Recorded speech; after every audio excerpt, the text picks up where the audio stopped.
Now, gentlemen, we're getting to my favorite part of what I have planned here today. We've learned a little bit about you guys. We've learned a little bit about how you got to participate in NAFI and became various positions and chairman. I firmly believe that NAFI has some of the best members in the world. They're the best pilots, the best instructors. They're good people. And I've had the privilege of over the years communicating with a lot of these individuals because I'm one of the staff members that gets to answer the phone and the emails and things like that. And I'm always amazed that as I've done more and more of this, that I've actually gotten to know these individuals. I recognize many of them by name more than I ever thought I would. And a lot of them even by face. It's created some friendships in that regard. And so what I'd like to know, and I'll open this up to you guys have gone to a lot of trade shows. You've gone to Sun and Fun and Air Venture for many, many years, AOPA events. NAFI's even hosted some events over the years. Tell me about a time when you guys had a memorable experience meeting or interacting with a member. Anything come to mind? I'll start it off. A friend of my brother's and his wife came to Oshkosh about 3 years ago. And this one touches me in particular because of the circumstances. He came to Oshkosh and the gentleman had a very successful career. Not quite, I don't recall what. He's a friend of my brother's. And came to me and sat down and talked with me about becoming a career flight instructor. He wanted to change his life. And I pointed out the advantages and quite honestly, the financial commitment and so on that would take. It would be a major change from what he was doing. I believe it was a marketing job. And so forth. And I thought, well, I hope I gave him some good advice, and I didn't forget about it, but it's one of those, okay, I talked to him and I hope things work out for him, whatever he decides to do. Well, a year later, at our tent, I saw him again, and they were waiting patiently for me. I was talking to somebody in the industry, and they sat at one of the tables waiting, and finally came over, and he looked at me and said, they both looked at me and said, wow, we really appreciate what you told us. I said, why is that? I said, well, I went on and got my commercial, got my CFI, and now I'm an instrument instructor. And this is what I'm doing, and I've never been happier. And I just thought, my goodness, it was just a simple conversation with someone about being a flight instructor. And that one has really, really touched me. There's another story I'd like to tell, but I'm going to let the other two gentlemen go first. Then there's probably my favorite, and it doesn't necessarily involve a member. Well, he is a member, but I'll just preface it that way.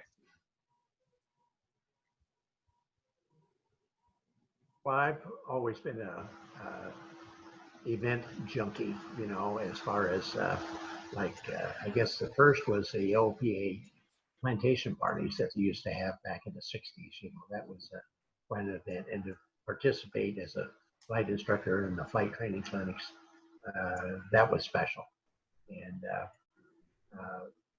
occasionally we would run a multi-engine refresher course, and that was done by a gentleman by the name of Fremont Berger, who was quite a lecturer, and he was and quite a aeronautical engineer type, and he developed many of the mods for a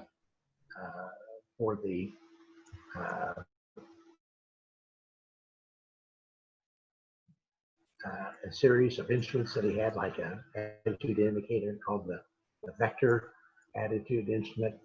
But he was really a captivating lecturer. And so one time I was between functions at the the OPA plantation party there in Palm Springs that particular year. And I went to hear his lecture, standing room only. I was standing at the back of the room, and a gentleman came in and stood next to me, and he was totally captivated by Fremont Burger's lecture. And then after it was over, I turned to the fellow standing next to me, and I said, I just love to hear that guy speak. He said, oh, he's absolutely great. And I said, oh, I know you. and it was Najib Halabi, who was there for CFIs at that time. Yeah. And to meet him, he was a very special guy, active pilot. Became personally involved in the rule making. Like, for example, when they decided they needed rules to cover skydiving, he went out and did skydiving to make sure that that this was going to be the regulations would be appropriate to the skydiving industry. And he would fly new airplanes that were being certified. Matter of fact, when Bill Lear was working to get his Lear 23 certified, they had gone through all of the flight tests and had all the documentation laid out there in Wichita. Everything had been accomplished, but he didn't have his certificate. And the Reading Air Show was coming up, and he wanted to display at the Reading Air Show. And finally, he, in frustration, he said, "Why don't you sign the daggone certificate?" I said, "Well, Najib wants to fly the airplane before we sign it off." And right, I've always been so proud to be a flight instructor, and it's virtually everything good that's happened to me in this business has either a direct or indirect link to me being a flight instructor. And I like to say that in my business and consulting and that type of thing, my biggest challenge is to keep my clients from knowing how cheap I'd be willing to work. Sometimes I'm successful. So Phil, you're up next. Okay, a lot of ground's been plowed, so I'm trying to think of another unique experience that doesn't duplicate what we've heard. I'll give you one experience. It's indicative. It's not broad, but it's a thing that I've really enjoyed about NAFI and Oshkosh and the whole business. And that was the amazing array of people that you meet there. And it really taught me something about judging without getting to know people really well. I'd gone back, we'd had the show in the morning, or the our NAFI get together, the breakfast, what I'm trying to get to say. And I had something I had to go back to the car to get. And I went out there, this back when we had one of the golf carts to move around in. So I'd sit back and gone and got whatever I needed. And I was coming back, and there were three people. They were clearly of Spanish or Latin origin. The one guy had this giant, almost absurd hat. It was about that wide. And then there were two women with him that clearly there was some kind of a mother-daughter relationship, but the age wasn't far enough to really tell which one was which. But they were really struggling. They had coolers and stuff they were carrying and whatnot. And Ken taught me the lesson when we had those vehicles. I always, if there was somebody going along and I had an empty seat, I'd give them a ride, which I have a great opportunity to meet them and talk to them. And many times it was their first venture to Oshkosh, like this one was. And we got talking, and just based on the way they were dressed and the clothes and the outfits and whatnot, I'd kind of formed an opinion of who is this, what are they, and they weren't pilots.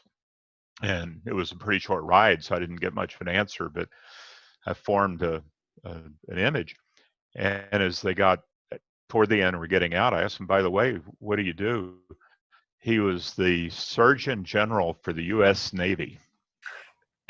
And it's like, I guess I misjudged that one right off the bat.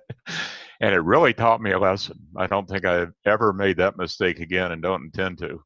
It's just the people you meet. And he was really, once that ground got broken, we stood around talking for half an hour. He was telling me about issues that kind of overlapped between aviation and surgeon generaling, and was interested in what we were doing on the flying side of it. He wasn't a pilot. He'd always wanted to go to Oshkosh.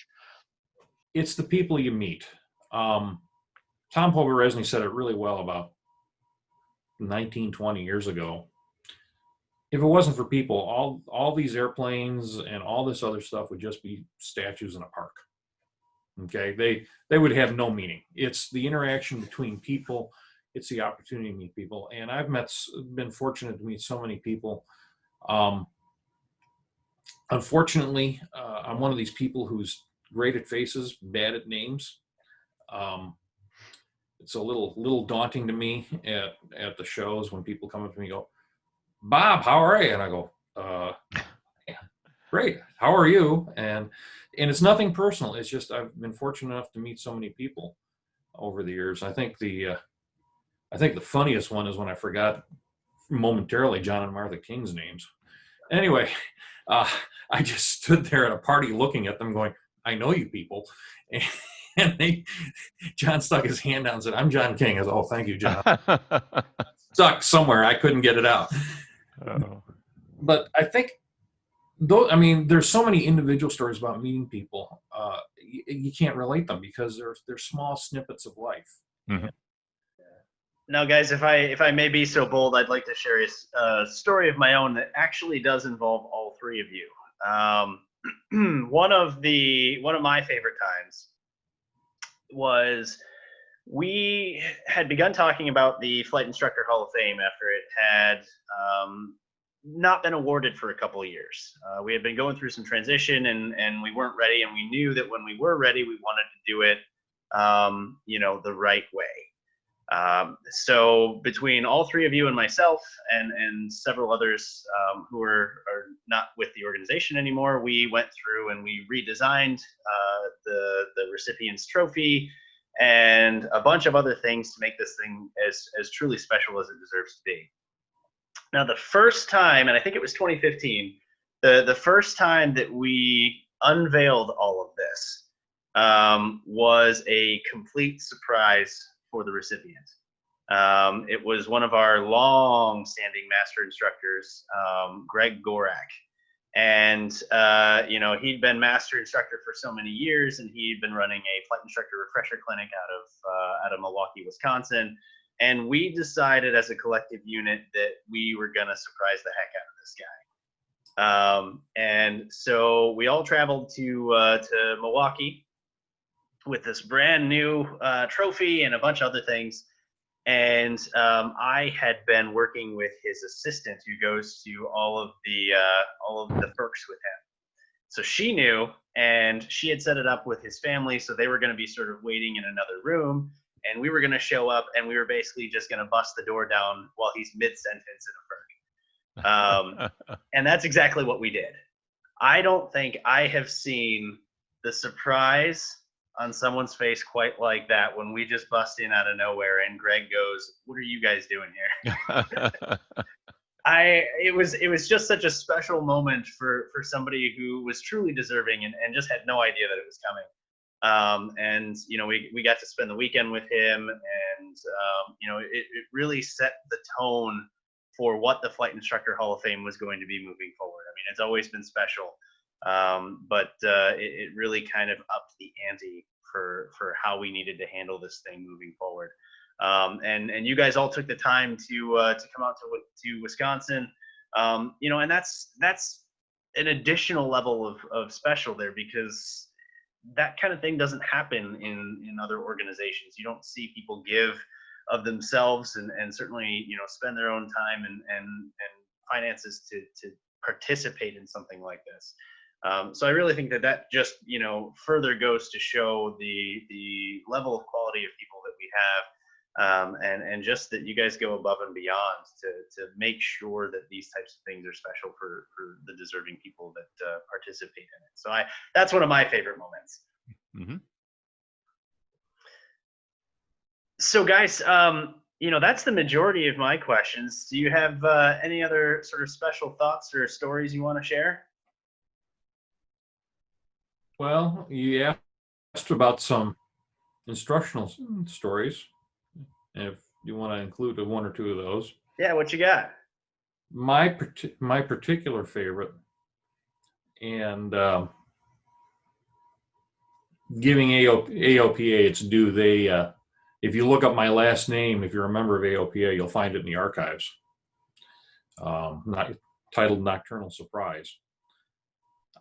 They published this story, but I had a wonderful flight student, Cindy, and she was working on her private, and we had flown up to Springfield, Illinois from Spirit of St. Louis on her night cross country. And on the way up, did all the usual things. What if this happens? What if that happens? Where are you going to put the airplane? Blah, blah, blah. And it was a perfect night for a night cross country. High, overcast, no moon. It was basically just pitch black outside other than the lights on the ground. So it was just a great night. And dead smooth, just one of those nights where, okay, we can stay up here as long as we got gas, as far as I'm concerned. But we flew up to Springfield, topped off the airplane. And flying back, I had done enough training, torture perhaps, that I said, I'm not going to do anything on the way back. We're not going to talk about emergencies or anything. Just show me you can get me back to Spirit. And so we took off, and she noticed that as 172s are wont to do, that the left tank was a little lower than the right tank. She said, is there any way I can fix this? I said, yeah, just put it on, just put the fuel selector on right. Now, for those of you flying newer 172s, this was one of the older ones with the four position valve. Left, right, both, and off. Normally you fly on both, and other than if you want to balance the tank side as she did. So she put it on right tank to force fuel out of the right tank. And we're motoring along, and she started descending to stay out of the St. Louis Class Bravo and heading into Spirit. She's working the checklist for landing, descent and landing. She goes, oh, well, fuel on both. Okay. So she reaches between the seats and turns the fuel selector to both. Well, mind you, we are over the darkest part of St. Charles County, Missouri.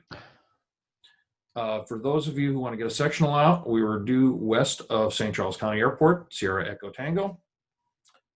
And we're over the Mississippi River. And it is darker than the inside of a cow, to borrow a phrase from, I can't recall who said that. I think Ernest Gann, but it was dark. And all of a sudden the engine just dies. Just winds right down. And to her credit, she didn't care about busting the Bravo or anything. We didn't, by the way. She didn't care about busting the Bravo or anything else. She went right to best glide. All the emergency training kicked in. She started working the emergency checklist. Meanwhile, I'm looking out the window going, we're never going to make it to St. Charles from here. And how am I going to explain to the St. Louis FSDO I put a perfectly good 172 in the Mississippi River in the dark? This is not good. All that went through my head in about a half a second when I realized what she'd done, and I reached between the seats and I said, oh my goodness, or words to that effect, you turn the fuel off. And I reached in and I flipped the handle 180 degrees, and the engine, because it was windmilling, came roaring back to life. I was never so happy to hear that sound. And we continued on, finished the flight, flew into Spirit. And afterwards, she says, well, I guess we have to do that flight over again. So why do we have to do that flight over again?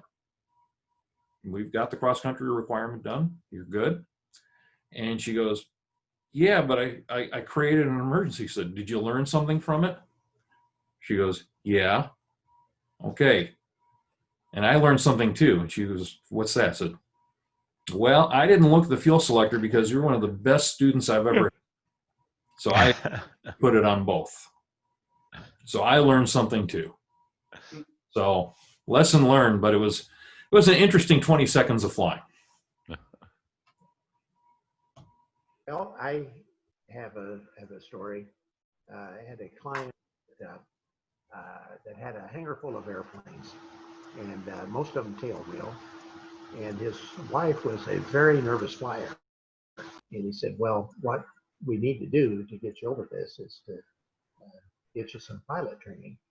So he said, tell you what, you can have the Husky. You consider it yours, and you can learn to fly in the Husky. Well, she took a lot of training and wasn't getting very far in developing the courage. And but her instructor was Drew Chaitia, who's an excellent instructor mostly out of Centennial Airport in Colorado.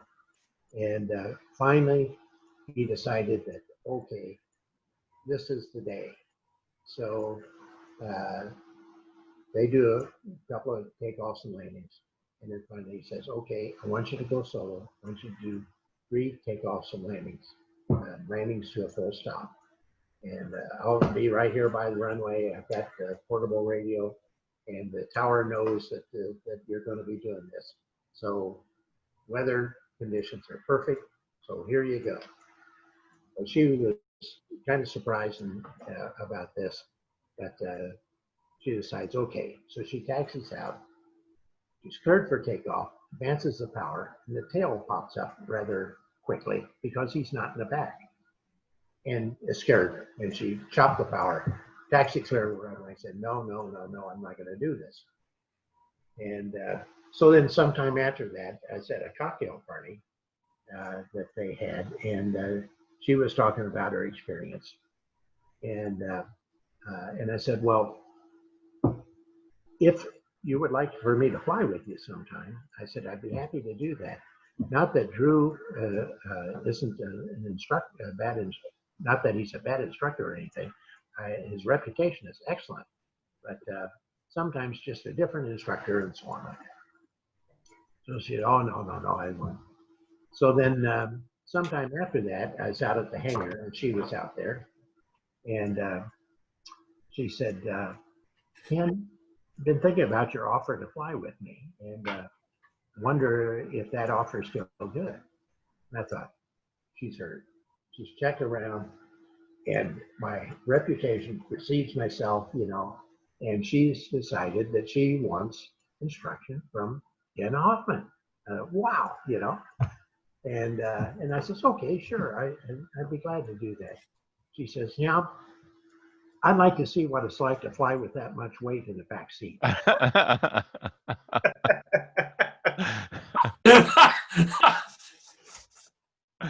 Oh, goodness. One other little thing, talking about what happens at events. One time we was there at Oshkosh, and I was there in the tent, and this guy comes up and says, Ken, do you remember me? And I said, well, I think I remember your face. What's your name? And he told me his name. And I says, oh, yeah, it's coming back. And he says, you gave me my check ride for instrument rating.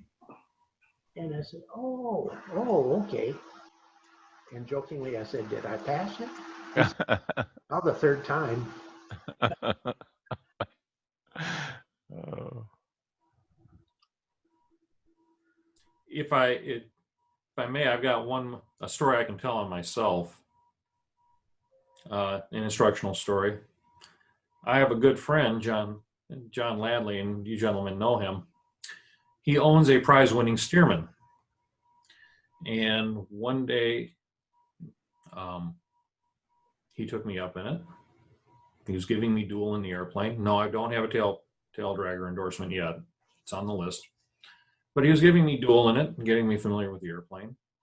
And I'm sitting in a vintage prize-winning airplane that a good friend of mine owns, and I'm terrified of damaging this aircraft. And so we're in the pattern at Creve Coeur, and we're coming around and we're lining up. And I'm thinking, I'm doing okay. He said the pattern, my speeds are good.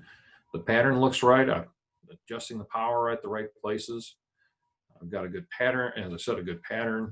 And he's saying nice things to me over the intercom. I come around and I line up on final and I announce that we're on final and we're descending. And I hear very quietly the calmest voice in the world go. He goes, "Bob, yes. That grass runway in front of you? Yes. That's corn."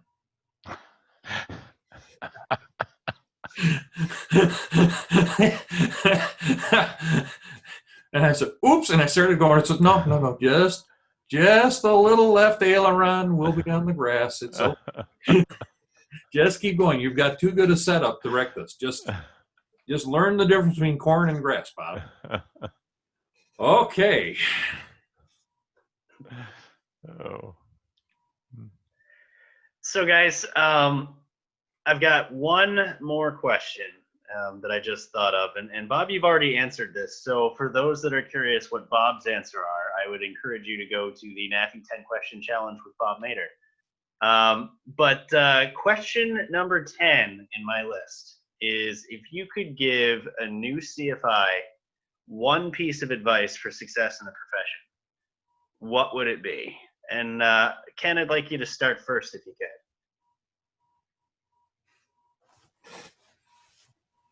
Okay, well,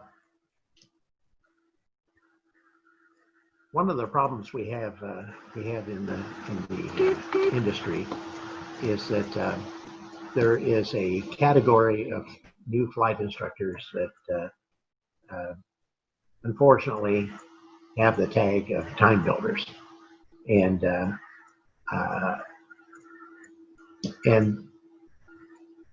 at one time in our flight school, and in the early 60s or later 60s, there was a huge demand for airline pilots.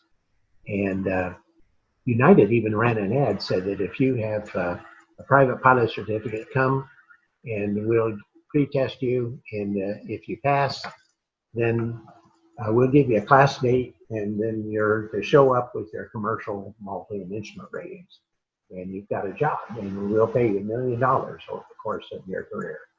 And so that attracted a lot of attention, and the flight schools were very, very busy. Things were very busy in the like in 67, 68, and so at our flight school we had approximately a dozen instructors at that time, and some of them would even spend less than a year before they got on with the airlines.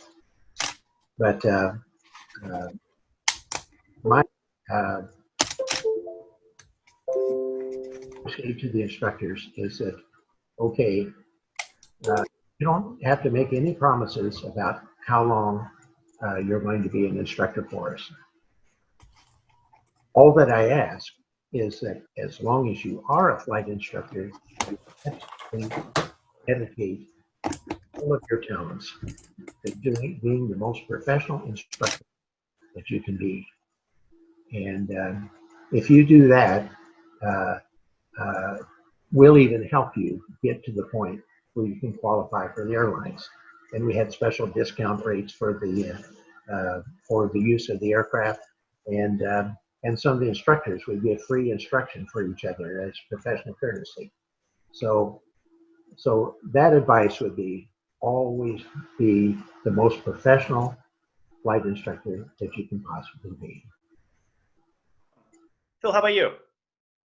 The advice that I would give, I think, it's kind of akin to what Ken was saying, but modify a little, or not modify, but add to a little bit, is listen to what the student goals are.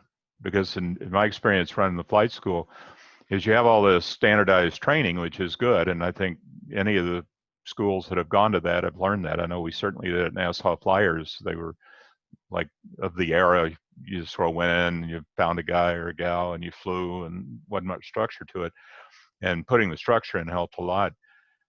But ultimately, I think one of the most important things is to keep it enjoyable for the person. Because I don't care what you're in, medicine, flying, doctoring, going to Antarctica on a rowboat, whatever it is, you want to enjoy the trip or you're going to lose interest in it. And one of the worst situations where that occurred in my experiences, where people have been working to get their instructor rating and they burned out right before they got it, and then got their rating, but they're carrying all this negativity about it, where they just burned out on the effort. And so if you're going to do it, I mean, this is trite and cliche and from 1,000 years ago, but if you're going to do something, do it right. Do it. Think of your customer and do what's in the needs of the customer.